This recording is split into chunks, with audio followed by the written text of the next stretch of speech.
Hello, I'm Ambassador Kolinda Grabar, Assistant Secretary General for Public Diplomacy at NATO. It is wonderful to be here with you today for the Atlantic Community Series and to talk to you about women's issues.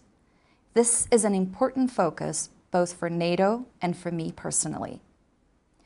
Respect for the rights of women is not a Western value. It is a universal principle. Women's rights are human rights.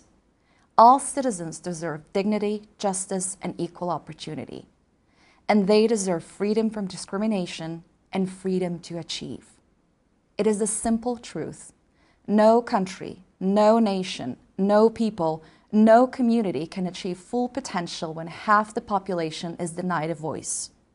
Study after study has shown that investing in the role of girls and women in a society brings enormous benefits, not just to girls and women, but to everyone.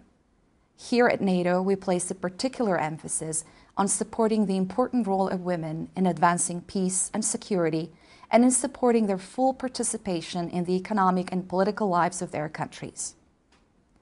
In August, Secretary General Anders Fogh Rasmussen appointed Norwegian diplomat Mari Skåre as NATO's first special representative for women, peace, and security. She will help reinforce and promote the implementation by the Alliance of the United Nations Security Council Resolution 1325. This resolution recognizes the disproportionate impact that war and conflict have on women and children, and it calls for greater female participation in resolving conflicts. The role of women in Afghanistan is very close to my heart. That country is where NATO is conducting its largest ever operation. And I have been to visit the many women who are on the front line of change in the country. Afghan women who are passionate about making their country a safer place and bravely place their own lives in danger by standing up for their rights. It has taken time, but conditions for women have improved dramatically. It is not an easy process, but we're now witnessing women's participation in peace negotiations, peace building, conflict prevention, and decision-making institutions. These leaders are important advocates for future peace and security. The Afghan constitution has enshrined women's rights, and now over 25% of seats in the Afghan National Assembly are filled by women. According to USAID, educational opportunities for women and girls have expanded considerably. Nearly 40% of 8.2 million students enrolled in schools are girls, and 120,000 female students have graduated from secondary schools in the last 5 years alone. But there is still very important work to be done and considerable prejudice to overcome.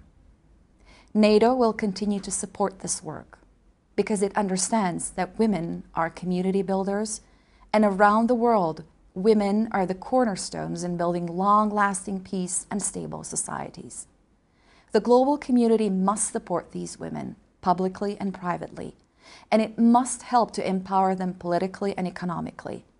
From Afghanistan to the countries of the Arab Spring, from women organizing their communities to women serving in parliaments and in the corridors of NATO, these leaders are steadily delivering the changes we need to see, and we will continue to stand with them. We all have a role to play in this future that women around the world are helping to create.